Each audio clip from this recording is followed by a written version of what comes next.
algumas peças de tecnologia pelas quais você realmente desenvolve uma apreciação.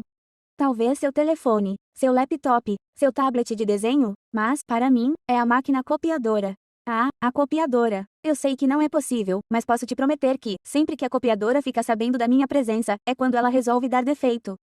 Especialmente se sabe que estou com pouco tempo. E, é claro que, quando ela emperra, as copiadoras sofisticadas até lhe dizem o que está errado e como corrigi-lo, mas minha experiência em tentar seguir as instruções de como consertar a copiadora piora e então, nesse ponto, há uma linha e você sente seu coração batendo e fica envergonhado porque agora você emperrou para todo mundo. Sim, então, embora eu tenha desenvolvido uma apreciação e respeito pela copiadora, eu definitivamente tentei limitar meu uso dela ao longo dos anos. Economiza papel de qualquer maneira. Você pode estar se perguntando por que estou gastando tanto tempo com isso? Bem, eu quero chamar sua atenção para uma tecnologia, uma biotecnologia, que funciona quase como uma incrível e chique copiadora. Exceto não por algo no papel. Não, é para DNA. Esta biotecnologia é PCR. Reação em cadeia da polimerase ou PCR para abreviar. Ela fornece uma maneira de fazer mais cópias de uma porção de DNA. Muitas e muitas e muitas cópias de DNA, e essa tecnologia também não precisa acontecer em uma célula. Na verdade, isso pode acontecer em um tubo de ensaio. E então você pode se perguntar, número 1, como funciona a PCR? E número 2, por quê? Por que fazer mais cópias de alguma porção específica do DNA? Então, vamos responder brevemente a essas duas perguntas. Então, para responder a primeira pergunta, como isso funciona, vamos falar sobre o que precisamos primeiro antes de chegarmos às etapas de como funciona. Precisamos da porção de DNA da qual queremos fazer cópias. Precisamos de algum tipo de reserva para colocar nela. E então precisamos de coisas que seriam necessárias para fazer mais cópias do DNA. Então, pense no que isso pode significar em nosso vídeo de replicação de DNA. Vamos precisar de primers. Lembre-se de que os primers ajudam a DNA polimerase, uma enzima construtora, a saber por onde começar sua construção. Precisamos da DNA polimerase, a enzima construtora. Curiosidade, a DNA polimerase usada geralmente é um tipo de DNA polimerase resistente ao calor, pois a PCR usa calor. Normalmente, a polimerase escolhida para o trabalho é a Taq polimerase, um tipo de DNA polimerase resistente ao calor.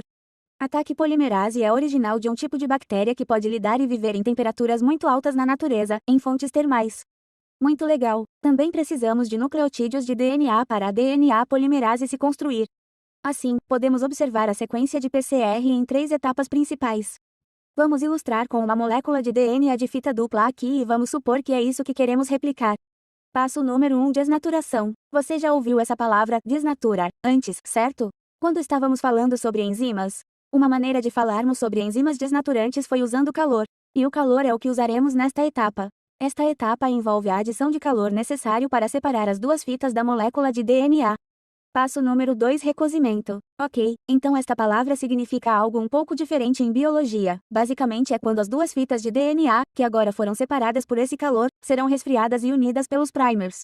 A temperatura para esta etapa deve permitir que os primers se liguem ao segmento específico de DNA que você deseja amplificar, ou seja, fazer cópias. Etapa 3, síntese de DNA. Lembre-se, síntese significa fazer algo. Com a síntese de DNA, vamos fazer mais cópias de DNA. E para fazer isso, a DNA polimerase começará a trabalhar em ambas as fitas e usará os nucleotídeos de DNA como material de construção para amplificar o DNA. Devemos observar que a temperatura nesta etapa pode ser um pouco mais quente do que na etapa anterior. Ela precisa ser uma temperatura ideal para a DNA polimerase específica usada. Agora, depois de terminar um ciclo disso, você tem duas moléculas de DNA de fita dupla, certo? Semelhante a como seria na replicação do DNA em uma célula. Mas você pode repetir isso agora. Só que desta vez você tem duas moléculas de DNA de fita dupla para começar. Então você repete com as etapas de desnaturação, hibridização e síntese de DNA.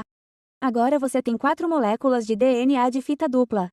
Você repete os passos novamente. Agora você tem 8. E, se o processo for automatizado por uma máquina que sim, eles têm em catálogos científicos, você pode fazer isso bem rápido.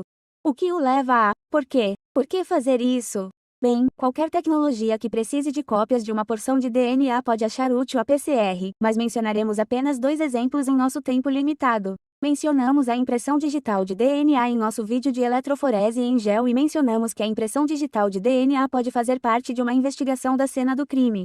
Bem, para ter cópias suficientes de amostras de DNA para serem analisadas em eletroforese em gel, a PCR pode ser realizada para fazer cópias dos fragmentos de DNA que são encontrados na cena do crime. Outro exemplo, diagnóstico de uma doença como a causada por um vírus. Para um exemplo especialmente relevante, posso citar um dos tipos de testes feitos para o vírus que causa a Covid-19. A Covid-19 é uma pandemia que estamos enfrentando agora em 2020, e o vírus que causa a Covid-19 é chamado SARS-CoV-2. Você pode ter ouvido falar de um tipo de teste que usa uma amostra de um cotonete de nariz ou garganta em um teste de PCR. Mas, para ser mais específico, este teste para este vírus é um teste de PCR de transcrição reversa em tempo real, RRT-PCR. A razão pela qual ele tem essa transcrição reversa mais sofisticada é porque esse vírus usa RNA como seu material genético em vez de DNA, e você precisa usar uma enzima chamada transcriptase reversa para converter o RNA em DNA. Portanto, antes de podermos realizar as etapas regulares de PCR que mencionamos, devemos converter RNA isolado e purificado em DNA. É adicionado um primer específico que se ligará a uma área de RNA viral e, em seguida, a transcriptase reversa é usada para converter o RNA viral em cDNA, DNA complementar. Usando primers específicos e a taq-DNA polimerase, o cDNA pode ser copiado repetidamente a cada ciclo nas etapas familiares que mencionamos da PCR. Veja que o objetivo é que você precisa de cópias suficientes do cDNA viral para que seja detectável. A ideia é que, se for um resultado positivo, você tem esses primers seletivos se ligando e você tem a taq-DNA polimerase fazendo mais e mais cópias do cDNA viral a cada ciclo. Além disso, sondas fluorescentes específicas também são usadas para a identificação. Um certo nível é necessário para a identificação de um resultado positivo. E, se o material genético do vírus não estiver presente na amostra, os primers não se ligaram e não haverá cópias de cDNA produzidas. Se você quiser saber mais sobre este teste em relação às suas limitações e também sua complexidade, pois estamos sendo bastante gerais aqui, incluímos algumas sugestões de leitura adicionais nos detalhes do vídeo. Esses foram apenas 2 exemplos de como a PCR pode ser usada, mas há muitos outros exemplos em nossos links de leitura adicionais sugeridos na descrição do vídeo. No geral, a PCR é uma tecnologia tão útil e fascinante que provavelmente permanecerá indispensável para usos futuros, e é raro o dia em que uso a palavra indispensável. Bem, é isso para as Amoeba Sisters, e lembramos que você fique curioso.